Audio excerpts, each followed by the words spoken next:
अरबी समुद्रातल्या शिवस्मारकावरून संभाजीराजेंनी आक्रमक भूमिका घेत शिवप्रेमींना आवाहन केले। येत्या 6 तारखेला सकाळी 11 वाजता मुंबईतल्या गेटवे ऑफ इंडियाजवळ येण्याचं आवाहन संभाजीराजे छत्रपतींनी केले।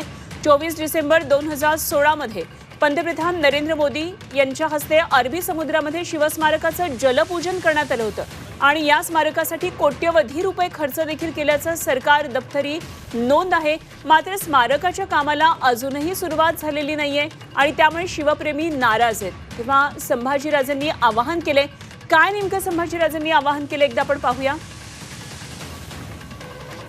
येत्या काही दिवसांमध्ये या जलपूजन कार्यक्रमाला 8 वर्ष पूर्ण होतील। मात्र अरबी समुद्रातलं हे शिवस्मारक अद्यापही कुठे दिसत नाहीये।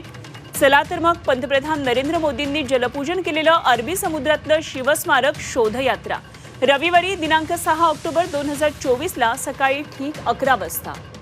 स्थळ गेटवे ऑफ इंडिया मुंबई।